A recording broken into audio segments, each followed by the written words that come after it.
P T I we I P culture ختم کرنے کے تمام دعوے بھول گئی، کسی کو خوش کرنے کے لیے بلو پاسپورٹ نہیں دیں گے۔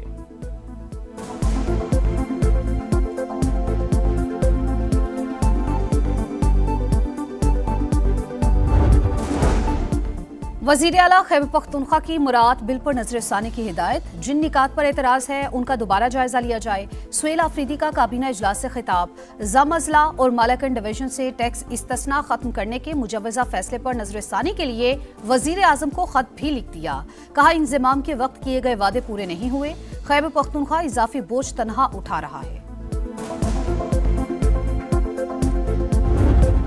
کراچی میں 4 بہنوں کے اکلوتے بھائی کا لرزہ خیز قتل، 6 سال کے بچے کی مسخ شدہ لاش بوری میں ڈال کر تیسری منزل سے پھینک دی گئی، پڑوسی ہی ملوث نکلا، علاقہ مکینوں نے تشدد کے بعد پولیس کے حوالے کر دیا، حکام کو بچے سے زیادتی کا بھی شبہ، مقدمہ درج، واردات کے بعد ورثاء کے ساتھ مل کر ڈھونڈنے کا ڈرامہ کرتا رہا، دنیا اجڑ گئی، انصاف دیا جائے، والدین کی دعائیاں۔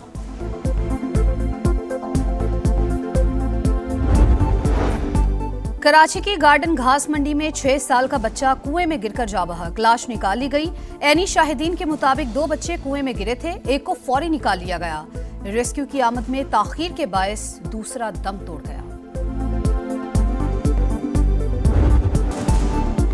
عزم و استقلال کی عظیم مثال، مادر ملت محترمہ فاطمہ جناح کو رخصت ہوئے 59 برس بیت گئے، قائد اعظم محمد علی جناح کے ہم قدم ہو کر جدوجہد آزادی میں حصہ لینے والی فاطمہ جناح نے برِ صغیر کی مسلم خواتین کو بیدار کیا، خدمات آج بھی مشعل راہ۔